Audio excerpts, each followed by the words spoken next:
देखें, ये जो विवाद आज हुआ है ये विवाद होना ही था, और अगर ऐसी गलती आप भी करेंगे तो आपके साथ भी ये विवाद जो है वो हो सकता है। रही बात फैसले की तो वो बात की बात है।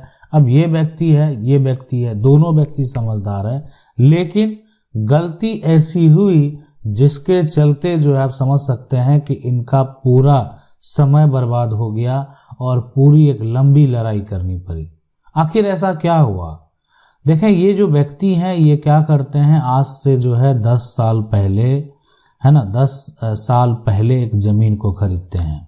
बहुत ज़्यादा समय नहीं हुआ था, 10 साल पहले एक प्रॉपर्टी को खरीदते हैं। उनके पास ये आप देख सकते हैं ये सेल डीड है, और ये सेल डीड को जब खरीदते हैं तो उसके बाद क्या करते हैं, ज़मीन ऐसी होती है कि उस एरिए को जो है वो बाउंड्री भी करवा देते हैं। यानी वो ज़मीन जो है वो रहने के लिए, यानी आप कह सकते हैं कि ये प्रॉपर्टी जो है वो रेसिडेंशियल लैंड है, यानी कोई भी घर बनाकर रह सकता है। लेकिन उनको ज़रूरत नहीं थी, उनको लगा कि इन्वेस्ट करते हैं, खरीदते हैं, फ्यूचर में इसका बेहतर कीमत हमको मिलेगा, और वो बाउंड्री कराने के बाद जो है वो व्यक्ति छोड़ देता है उस ज़मीन को। उनको लगता है कि ज़मीन तो मैंने खरीद ली है, बाउंड्री भी करा लिया है, अब इसमें अभी कोई भी समस्या उत्पन्न नहीं होगा।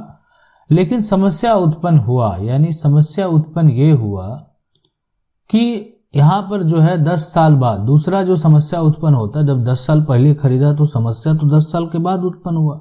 तो 10 साल बाद एक व्यक्ति और आता है, उसके पास जो है उसके पास भी ये ज़मीन खरीदने का दस्तावेज होता है, और वो क्या करता है, ज़मीन तो खाली है, उस पर कब्जा करता है, घर बनाना शुरू कर देता है। तब ये आते हैं बाहर से कि ये ज़मीन तो मेरी है, मेरे पास दस्तावेज हैं। लेकिन इनके पास जो दस्तावेज हैं, इन्होंने ज़मीन खरीदने के बाद उसका कब्जा करने का भी प्रयास किया और कब्जा कर भी लिया, उस पर कंस्ट्रक्शन का काम भी शुरू कर दिया। अब ये जो है भागदौड़ कर रहे हैं, पुलिस के पास FIR दर्ज करा रहे हैं और अपना समस्या बता रहे हैं।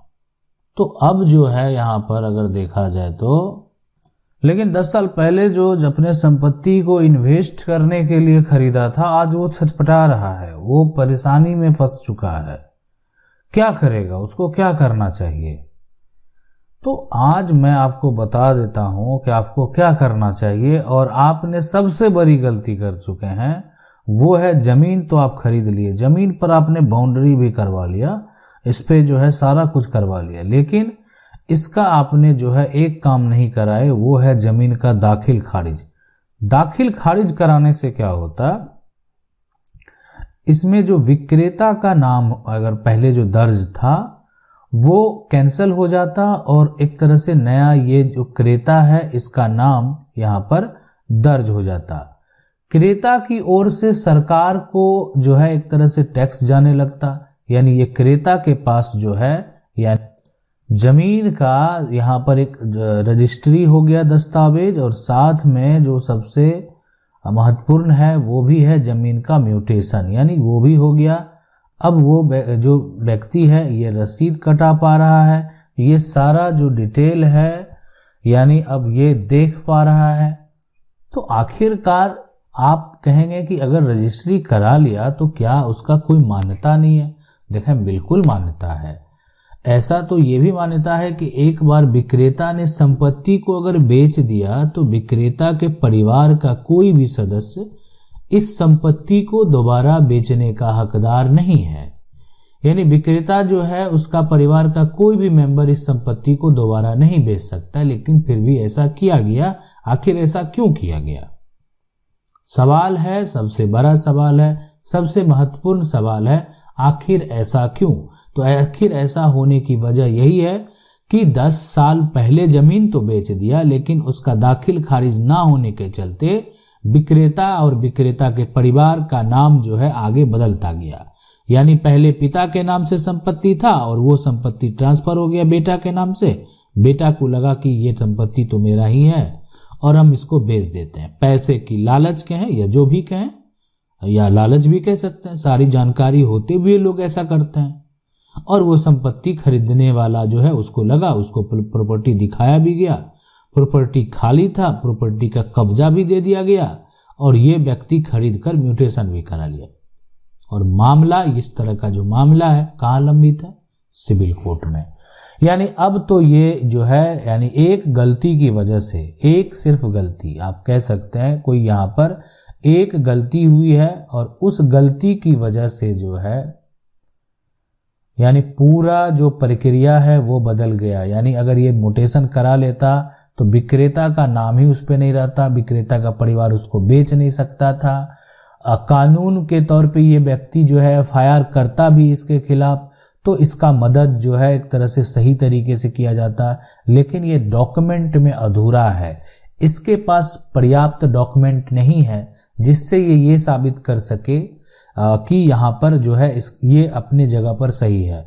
म्यूटेशन ना होना ये भी दर्शाता है कि आपका सेल डीड में किसी प्रकार की त्रुटि है, या आपका सेल डीड फर्जी है, या आपका सेल डीड गलत तरीके से किया गया है। हाँ, अगर ये सही तरीके से किया गया है तो आप इसको कानूनी तौर पर चैलेंज कर सकते हैं, ये आपको अधिकार है कि आप जो है यानी कोर्ट जा सकते हैं। तो वही हुआ, कोर्ट जाना पड़ा, कोर्ट केस करनी पड़ी, इस व्यक्ति के ऊपर जो है केस फाइल करनी पड़ी। अब यहाँ पर सिर्फ ये व्यक्ति के ऊपर केस फाइल नहीं होगा, ये तो खरीदार है, इसके पास दस्तावेज है, यानी जो केस फाइल होगा इसके अलावे जो वैसे व्यक्ति के ऊपर भी केस फाइल होगा जो इसको बेचा है, यानी जो विक्रेता है या विक्रेता का परिवार है, जो भी इसमें इन्वॉल्व है, सभी के ऊपर जो है यहाँ पर केस फाइल होगा। यानी ये आप समझ लें।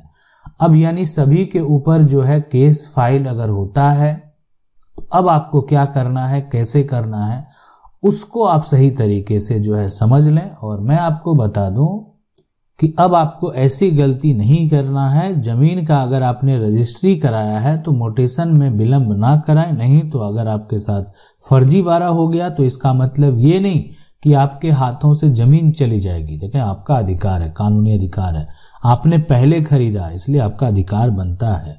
अगर आपके दस्तावेज डॉक्यूमेंट सही हैं तो आपको अपना अधिकार प्राप्त करने से कोई नहीं रोक सकता है। लेकिन आपके साथ धोखा हुआ है, आपके साथ जो धोखा हुआ उस धोखे के लिए आप क्या करेंगे? आपको लड़ाई लड़नी पड़ सकती है, ये समस्या से जूझना पड़ सकता है।